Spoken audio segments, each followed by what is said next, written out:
if we do not invest in systems that provide the benefits that people, or at least some people, are expecting, then if they see an opportunity, for example, in buying a motorcycle, or if just getting out of public transit, for them to return back will be really difficult. Hi, my name is Manuel Santana-Palacios, and I'm a doctoral candidate in city and regional planning at the University of California, Berkeley. My background is in transportation engineering.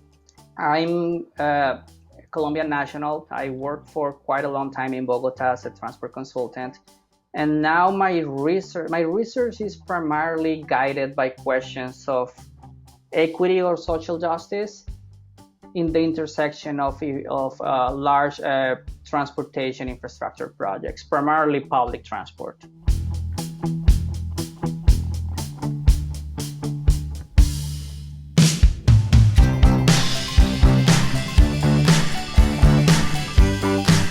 What advice do you have for transit agencies based on what you've learned in your research and your work? Like, one thing that I found, like looking at previous studies and looking at the study I led in Barranquilla, which is based on interviews with residents in the city of Barranquilla, Colombia, that opened a BRT in around 2010.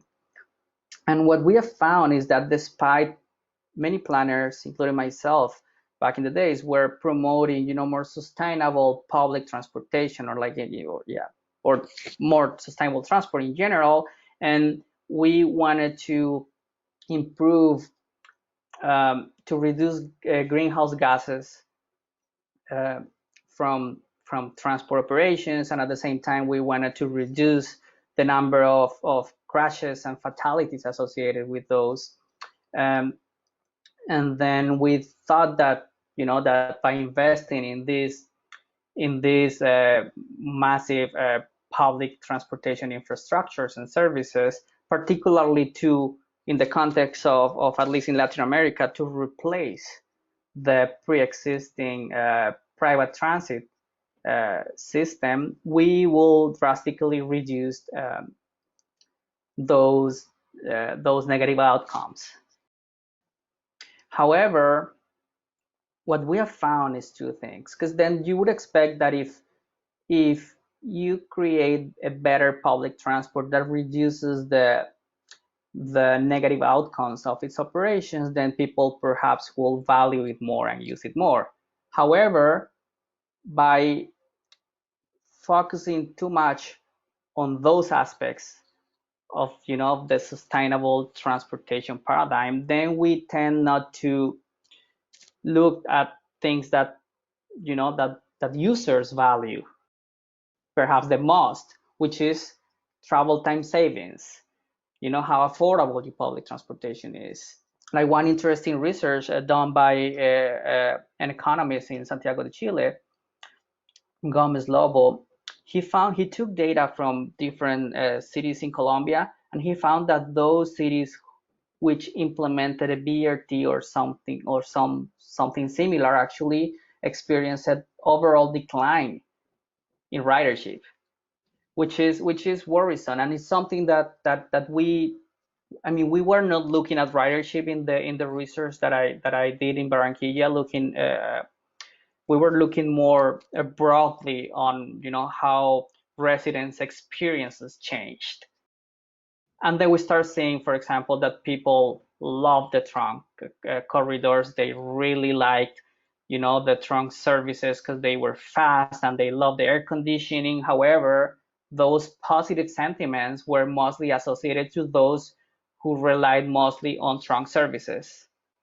Those who had to use for most of their trips the feeder services, then they had negative sentiments towards the system. And then you start also seeing this that the divergence opinions can be also explained, by how the system is designed or how the system is structured and how that structure is put in place in a city that has certain urban form.